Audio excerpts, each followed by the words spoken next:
Hola, ¿cómo están? Buenos días a todos. Pues bueno, bienvenidos a nuestra primera clase virtual. Esta va a ser una clase un poquito corta, dadas las circunstancias, pero bueno, en caso de que tengan alguna duda o algo, pues bueno, voy a estar ahí voy a crear un foro ahí en la plataforma y si no por medio de lo que son los correos igualmente en la plataforma, ya que la escuela pues nos está pidiendo que la comunicación que tengamos con ustedes, pues bueno, sea siempre a través de esta plataforma. Si tienen dudas, pues bueno, ahí estaré respondiéndolas con mucho gusto y pues bueno, pues vamos a lo que va a ser nuestra clase del día de hoy. El día de hoy vamos entonces a revisar lo que es el artículo 392 de el Código de Comercio, ¿sale? Entonces, el Código de Comercio, pues bueno, nos va a hablar de lo que es la consignación mercantil. ¿Sale? Este tipo de contrato realmente es pues algo bastante sencillo, ¿no? Sin embargo, sí se utiliza bastante en la práctica, dado que es cuando una persona, ¿no? Literalmente le va a entregar a otra persona lo que es pues como tal algún bien o producto, ¿no? Y pues no le va a entregar como tal la propiedad, únicamente lo que le va a dar va a ser la disponibilidad, es decir, prácticamente como si se tratara de un préstamo a esta persona, ¿no? Realmente, y esta persona va a tener la obligación como tal de ponerlos a la venta a un tercero, ¿sale? En este caso, pues bueno, evidentemente entre esta persona y el tercero va a haber un contrato nuevamente que será de compra-venta y obviamente parte de la ganancia pues la obtendrá en este caso la persona que le denominamos consignatario, que es esta personita, ¿no? Como tal, este es el consignatario y esta persona a su vez, ¿no? Le va a entregar como tal una ganancia a la persona que le llamamos nosotros el consignante, ¿sale? Realmente esto se utiliza mucho en la práctica, por ejemplo en Liverpool, ¿no? Donde esta personita que está de este lado le entrega a Liverpool, que podríamos decir que es ciertos productos, les digo, no les da la propiedad, únicamente le va a transmitir disponibilidad, ya sea de uno o de varios muebles, ¿no? Para que esta persona en caso de que los llegue a vender a un tercero, pues como tal le restituya el precio, ¿no? Que le debió de haber pagado. Obviamente entre ellos dos hay un contrato en un primer momento, en una primera instancia, y en una segunda instancia aquí hay otro contrato. ¿Sale? Entonces, en términos muy prácticos y para que quede súper claro, déjenme ver si aquí se lo puedo poner con un poquito, ¿sale? Este primer contrato va a ser el contrato de consignación, ¿sale? Este que está aquí en rojo es el contrato de consignación, ¿no? Entonces, eh, como tal, ¿qué pasa en caso de que la persona, ¿no? Que en este caso sería el consignatario, no pudiera vender como tal los bienes, ¿no? Y pues evidentemente nadie le compra esta parte, ¿no? A pesar de que los puso a la venta, nadie se interesó como tal en el producto, entonces tendríamos que pues la persona tendría la obligación de restituir el bien, ¿no? A la persona que se los entregó para su venta. ¿Sale? En este caso, pues bueno, el contrato como tal, ya sea como hemos dicho en clase en otras ocasiones, pues como tal se va a regir por lo que va a ser las partes, ¿no? Y si no, pues en un momento determinado, pues lo tendrán que platicar en, pues digamos, la plática entre ellos va a ser lo que sea la, las, las normas a seguir y en su caso, pues nos apegaremos a lo que va a ser, pues la ley. Sale entonces el artículo 393, ¿no? Que es como tal, las reglas, ¿no? Del contrato, como le llama la ley, el contrato consignatorio como tal, pues nos dice que va a tener que pagarse lo que les decía, ¿no? En un primer momento hubo un acuerdo entre una primera parte, ¿sale? Y una segunda parte, ¿ok? Este, como tal, les decía, es el contrato consignatorio y obviamente entre ellos dos tuvieron una plática para llegar a un precio cierto sobre la posibilidad, ¿no? O hacia el futuro de lo que pudieran ser como tal esos bienes. Así nos dice el artículo 393 en su fracción primera, el consignatario tendrá la obligación de pagar el precio pactado con el consignante o de devolver el bien, salvo lo dispuesto por el párrafo tercero de la fracción cuarta de este artículo, ¿no? Que realmente, pues bueno, esta fracción tercera, fracción y cuarta, pues nos dice que las partes contratantes podrán pactar una retribución, ¿no? Que pudiera ser, digamos, como unas regalías. Y pues una vez que esté verificada como tal la venta, ¿no?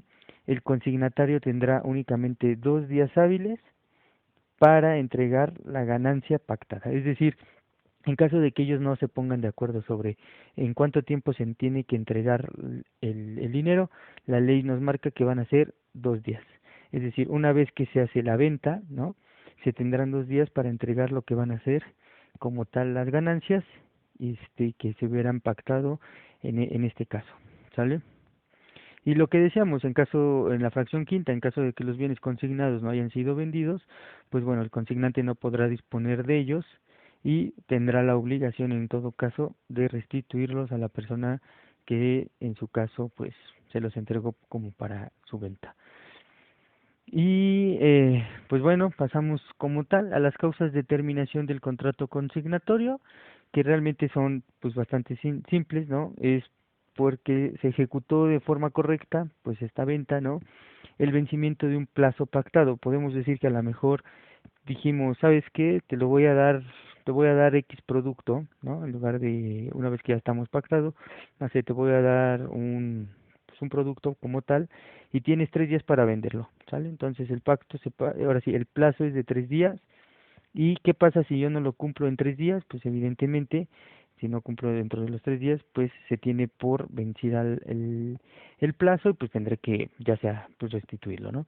La muerte de los contratantes, ya sea que alguno de los dos llegara a morir, ¿no? Cualquiera de los dos, si se llega a morir, pues evidentemente el contrato se termina y por mutuo consentimiento en este sentido. Asimismo, por incumplimiento de alguna de las obligaciones, ¿no? Que a lo mejor quedaron de que el producto esta persona lo iba a entregar, no sé, el día sábado y por X o Y razón no lo entrega, pues evidentemente esta persona no tendrá la obligación de como tal pues cumplir con su parte del trato, ¿no? Ahí estaríamos ante un principio de incumplimiento de un contrato, ¿no? No podríamos estar hablando de que existe como tal un contrato en razón de que una de las partes pues incumplió como tal esa parte. ¿Sale? Entonces, después de ahí nos vamos a los contratos como tal de seguros, que estos contratos de seguros los empezamos a ver la clase pasada, recordarán, y estuvimos hablando un poquito de ellos, ¿no?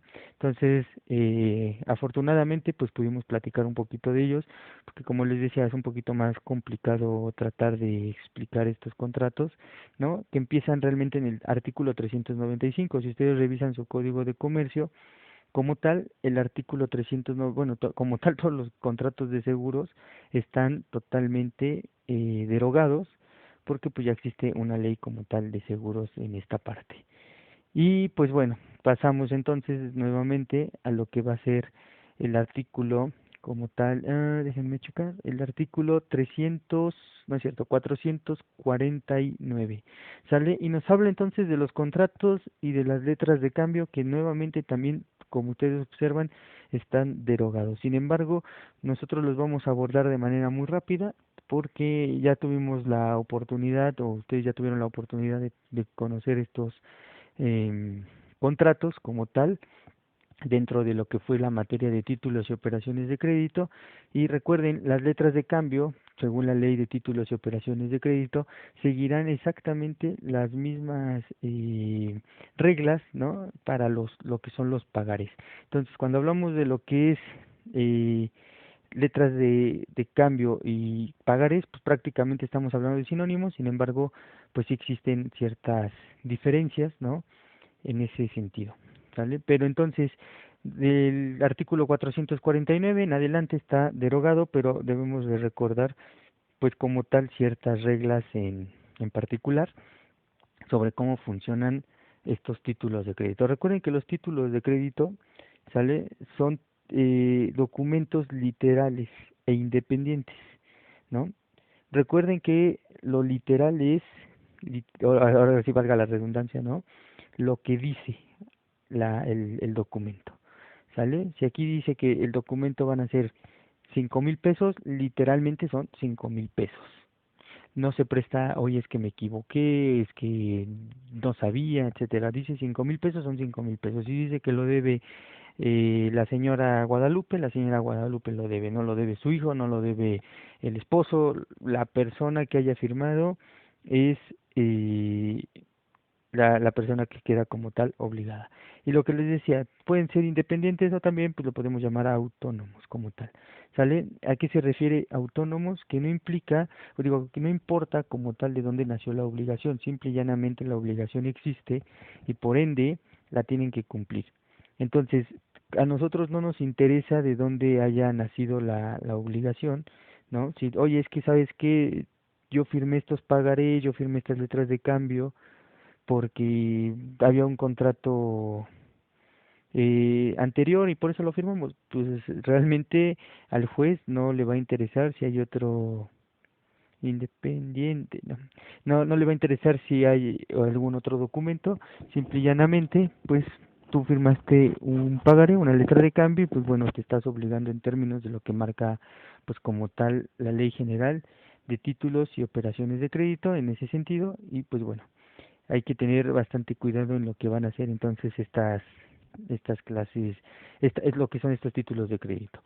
Para ello, pues el artículo quinto como tal de la Ley General de Títulos, pues dice son títulos de crédito los documentos necesarios para ejercitar el derecho literal que en él se consigne, ¿sale? Y bueno, entonces es importante esta parte como tal para recordarlo, ¿no? Y que tengamos muy claro entonces la forma en que funcionan los títulos de crédito. A pesar de que en la ley y el Código de Comercio hacemos referencia a las letras de cambio, les digo, las mismas reglas que aplican para las letras de cambio literalmente aplican para lo que son los pagares. Ahora, nos habla también de lo que van a ser los plazos. Recuerden que la ley de títulos y operaciones de crédito pues como tal nos manejan plazos en general, ¿sale? Recordarán que se tienen 3 años, ¿no? Como tal para ejercitar lo que va a ser la acción ejecutiva, ¿sale? Esta acción ejecutiva, recuerden, nos va a servir para cuando vamos a iniciar un procedimiento, ¿no?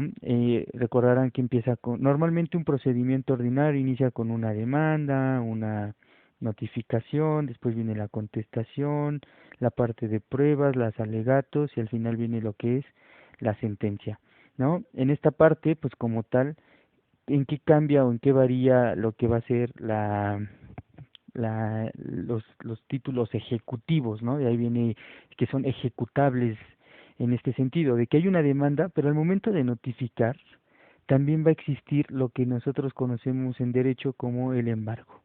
¿Sale? Va a ser un embargo de tipo precautorio, ¿ok? Entonces este embargo de tipo precautorio lo único que hace es que es como tal un embargo vamos a llamarlo que es como un tipo seguro, ¿sale? Para evitar que la persona a la cual yo le estoy requiriendo un pago llegue a vender los bienes y cuando yo vaya y le quiera cobrar me diga, oye, ¿sabes qué? Pues ya no te puedo pagar porque yo ya vendí los bienes. Y entonces, ¿qué hacemos? Pues nada, realmente no podríamos hacer absolutamente nada, pues porque ya no hay bienes. Entonces, previendo eso, la ley nos determina que una vez que se vence el título, ¿sale? A partir de la fecha de vencimiento, ¿no? Entonces yo voy a tener 3 años, ¿no? A partir del vencimiento. No antes, no es desde cuando se firma, sino cuando vence como tal el título, yo tengo 3 años para poderlo cobrar, ¿sale? Por lo que va a ser la vía ejecutiva. ¿Y en qué, entonces, en qué consiste la vía ejecutiva?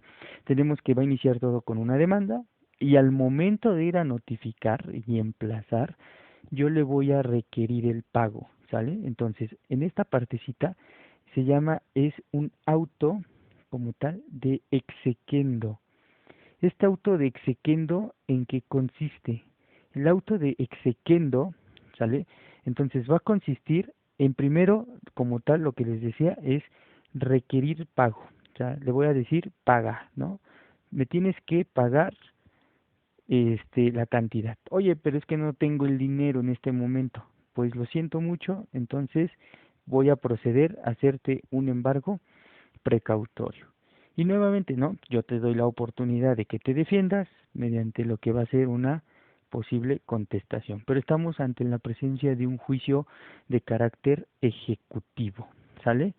Sin embargo, este tipo de juicios, recuerden, solo tienen 3 años, ¿no? Para poderlo ejecutar, porque realmente, ¿cuándo va entonces a perder validez como tal un título de crédito? Un título de crédito pierde validez a los 10 años, ¿sale? Entonces, a los 10 años, el título de crédito va a perder como tal validez, ¿no? 10 años.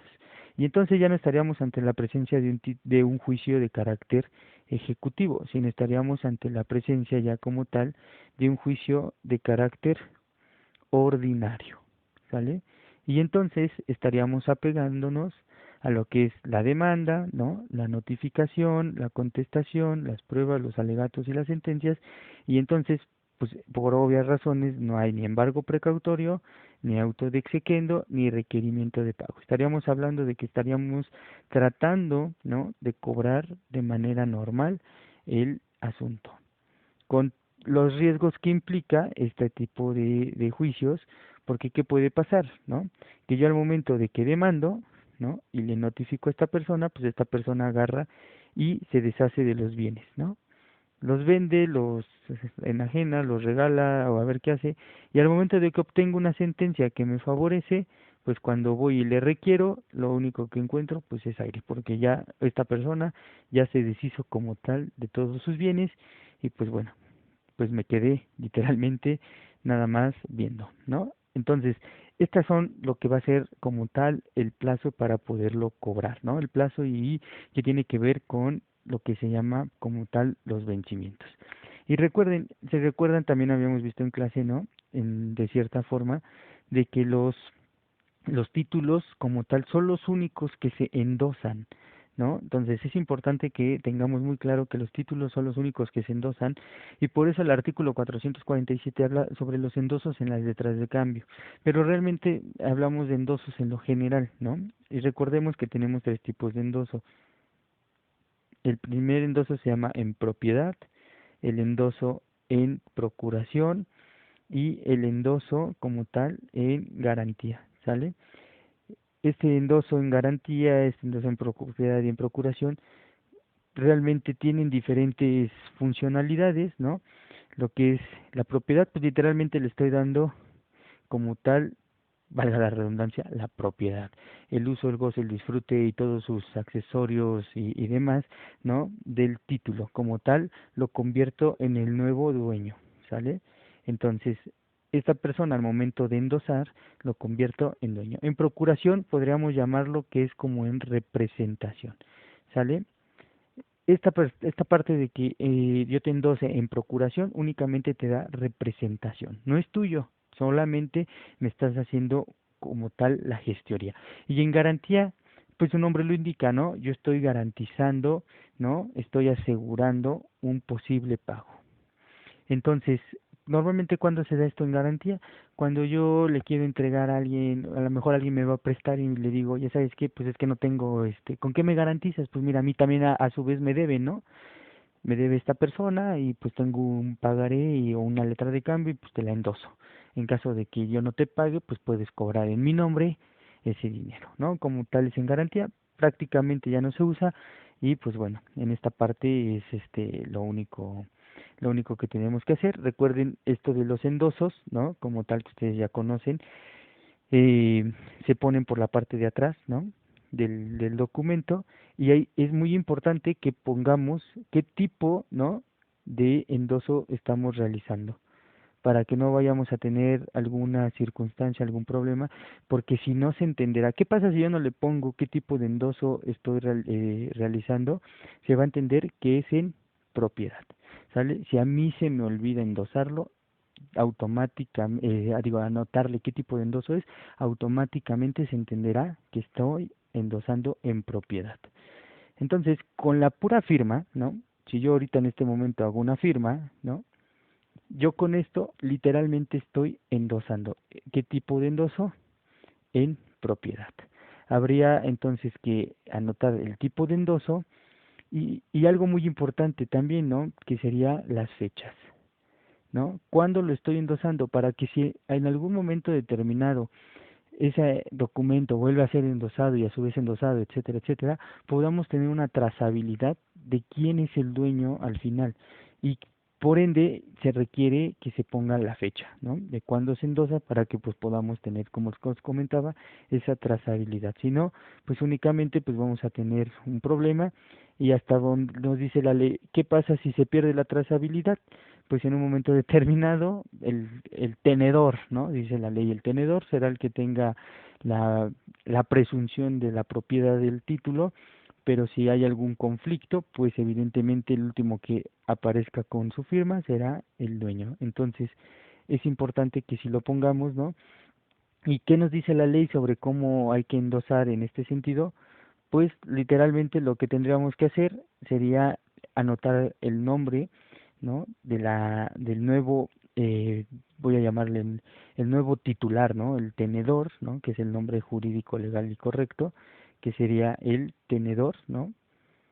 El, es su nombre, ¿no? Como tal. Después lo que les decía, el nombre, la fecha, ¿no? Fecha del endoso, el tipo, ¿no? De endoso y la firma.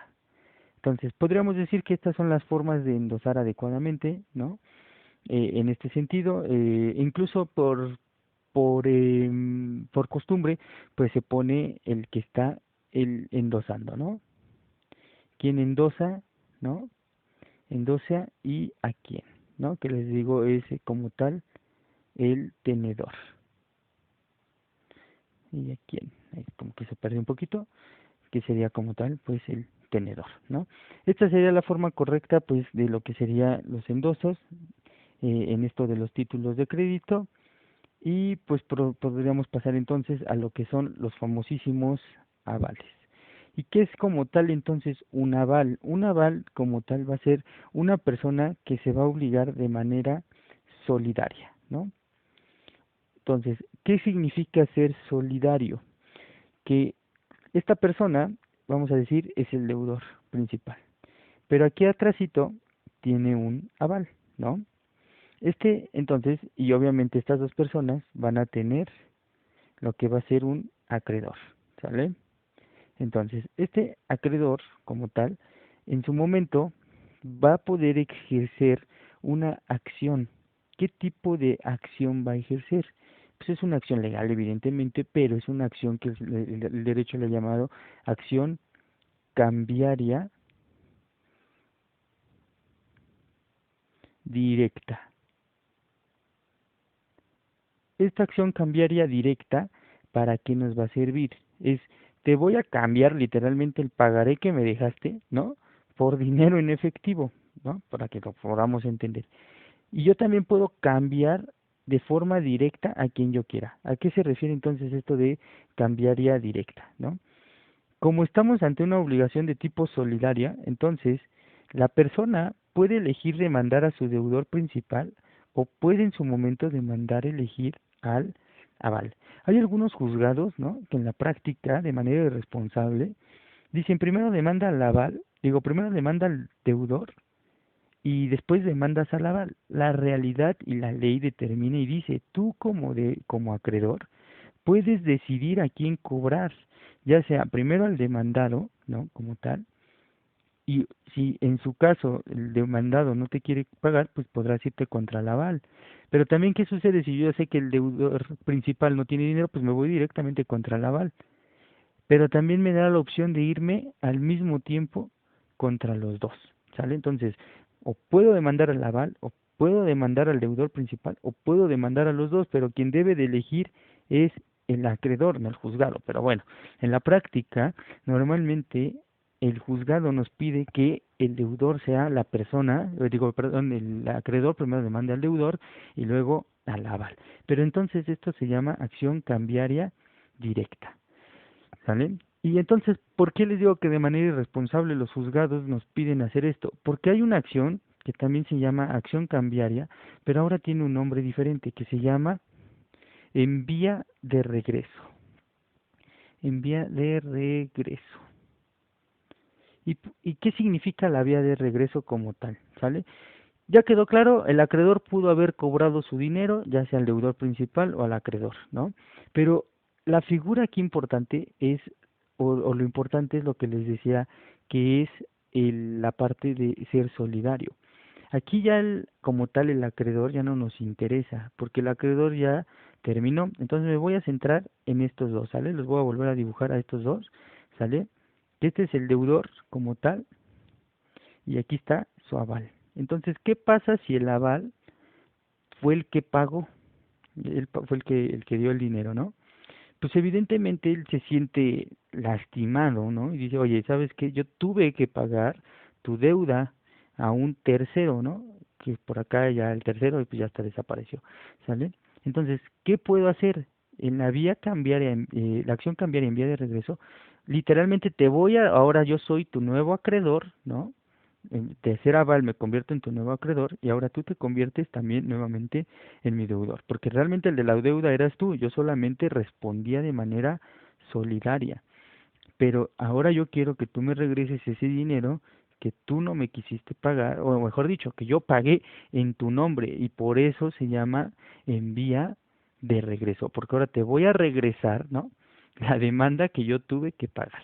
¿Sí me explico? Entonces la vía de regreso tiene esa función, digamos que es una función donde el aval puede cobrarle a su deudor principal, al que respaldó, ¿sale? Entonces, esta es la acción cambiaria directa y la acción cambiaria en vía de regreso.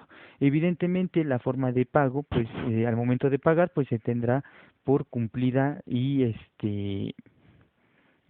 como tal, pues la obligación, ¿sale? Y el último tema que veremos el día de hoy, pues bueno, va a ser algo que se llama el protesto, ¿sale? ¿Y en qué consiste como tal el protesto?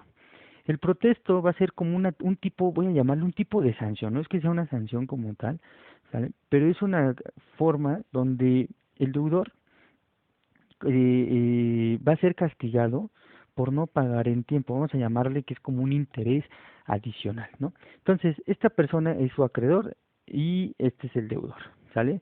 Entonces, el acreedor, vamos a suponer, se vencía la obligación el día 10 de enero, ¿sale? Entonces, ese día, pues evidentemente la obligación se tenía que haber pagado por parte del deudor, ¿sale? Pero entonces el acreedor acude ese mismo día, vamos a suponer el 11 de enero, ¿no? Acude el 11 de enero a cobrarle al deudor, pero el deudor en ese momento le dice, ¿sabes qué? Pues yo no tengo dinero. Y entonces, ¿para qué sirve el famoso protesto? Para que no vaya después a decir este deudor, oye, es que sabes que yo me quedé esperando a que el acreedor me viniera a cobrar, ¿me explico? Yo me tuve que esperar. Y entonces nunca vino ni el 10, ni el 11, ni el 12, es más, nunca ha venido y ya hoy es 22 de marzo y no ha venido a cobrar, ¿no? Y entonces pues yo no voy a estar esperando a esta persona hasta que quiera. Entonces con el protesto yo garantizo y yo doy certeza de que yo acudí en tiempo y forma a cobrar mi dinero y que el deudor realmente fue el que se negó a pagar. Ahora, con este protesto, ¿quién lo va a hacer? Este protesto lo va a hacer el notario, ¿sale? Entonces, el protesto, lo que quería anotar ahí, pero no nos va a caber, voy a borrar esta parte de acá, ¿sale? El protesto entonces lo va a hacer el notario. El notario entonces tendría que hacer esa parte del protesto, ¿no? Y va a acudir entonces, pues valga la redundancia, con el acreedor a cobrarle al deudor el dinero y en ese momento el notario va a determinar y va a decir, sabes que siendo hoy día 11 de enero a las 3 de la tarde, ¿no? Me presenté en el domicilio del deudor y manifestó que no tiene dinero. ¿Para qué nos va a servir además? Pues les digo, para demostrar que nosotros acudimos en tiempo y forma a cobrar. Y también para qué, aparte del interés que seguramente entre ellos dos al momento de celebrar su obligación pactaron, ¿no? Nos va a dar la oportunidad como tal de que el protesto va a generar un interés un poquito, voy a decir, otro tipo de interés, ¿no? Obviamente en contra del deudor y en favor del acreedor. ¿De cuánto? Pues puede ser del 3%, del 5% como tal, ¿no? En este aspecto no afecta mucho el protesto, pero les digo, es un interés adicional al pactado, ¿sale? No es que sea voy a decir, un interés que se tuvo que haber pactado desde el principio, ¿sale? Y por eso el artículo 139 como tal de la Ley General de Títulos nos dice, ¿no? Que la letra de cambio debe ser protestada por falta total o parcial de aceptación de pago, ¿me explico? Entonces, el de falta de pago, obviamente, como les decía, en este caso, del deudor, ¿no? Y nos dice que el protesto, entonces, se establece, ¿no? De que se presentó el título como tal en tiempo y que el deudor pues dejó de pagar totalmente o parcialmente pues su deuda, ¿sale? Entonces, como tal, les digo, esta parte como tal nos las maneja la Ley General de Títulos y Operaciones de Crédito a partir del artículo 139 y entonces pues nos va a empezar, les digo, a generar un porcentaje adicional al que se haya pactado, ¿sale? Algunos me dicen, bueno, pero ¿cuánto me va a cobrar el notario, no? Por hacer el protesto, yo lo entiendo, o sea, realmente habría que ver, no es lo mismo a lo mejor ir a cobrar un pagaré por 5,000 pesos, 10,000 pesos, pero a lo mejor un pagaré de 1 millón, ¿no? Donde este 3%, pues ya representa un poquito de dinero, ¿no? Y entonces en ese sentido es en donde tenemos que valorar si nos conviene protestarlo o no. Pero el protesto es algo que normalmente se hace incluso hasta con los cheques, cuando los cheques se van y se presentan a su cobro, ¿no? Y los cheques no tienen fondos, entonces hay muchas ocasiones en que le ponen los del banco, ¿no? No pasó, ¿no? Como tal un sello, pero realmente ese sello es como un protesto, ¿sale? Y entonces los bancos por el contrato bancario que tienen con el cliente que expidió el cheque eh, sin fondos, pues evidentemente el banco le va a cobrar pues vamos a llamarle un interés, una comisión, ¿no? Y pues yo como cliente, pues también puedo en su momento demandar que aparte de los intereses ordinarios pactados en la obligación, pues me tiene que pagar este interés como tal, ¿sale? Entonces, pues con esto pues vamos a dar por concluida nuestra clase del día de hoy, ¿sale? Si tienen alguna duda, pues con mucho gusto se les resuelvo, les digo, ahí está el foro, voy a abrir un foro y en caso de que pues, tengamos un problema con el foro o algo, pues lo vamos a hacer por medio de lo que va a ser los mensajes del como tal de la plataforma y bueno, yo voy a estar ahí conectado, espero que este video pues sea como les aporte, ¿no? Y les ayude en este sentido, ¿sale? Cualquier cosa pues estoy a sus órdenes y pues que tengan muy bonito día, ¿sale?